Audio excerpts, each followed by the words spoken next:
Generally speaking, you are not going to be selling high and buying low in the same market. Say a 2021 buyer that had good credit, got a 3.125 interest rate, sold their house in the threes, wanted to buy a house in the fours. Let's say they were looking at doing a $400,000 mortgage at 3.125%. Their mortgage payment would have been $1,714 per month. Instead, they rented. The nationwide average for rentals is $2,000 a month. So let's say the seller turned renter is paying $2,000 a month starting in 2021. We're going to skip the fact that finding a 2 to 3 bedroom, single family detached home in even moderately good condition for $2,000 a month in rent is a stretch in our area. If they rent for years 2021, 2022, and 2023, they will have spent $72,000 in rent.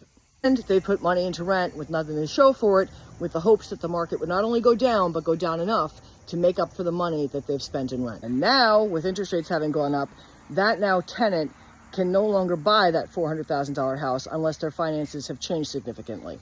I don't know what's ahead. Nobody does. I do think there's going to be an adjustment. Is it going to be a 20% adjustment, a 30% adjustment?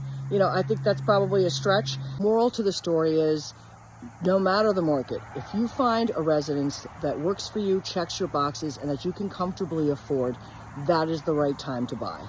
Real estate is a pillar long-term investment. It has proven itself over time. People who have bought high in other markets have still realized gains in this market. Not being under pressure with the sale is the most ideal because you can time things better, and there are instances where that just doesn't exist. When we sold our family residence in divorce, it was during a low in the market. It's really more about that sale and being able to hold it through the markets.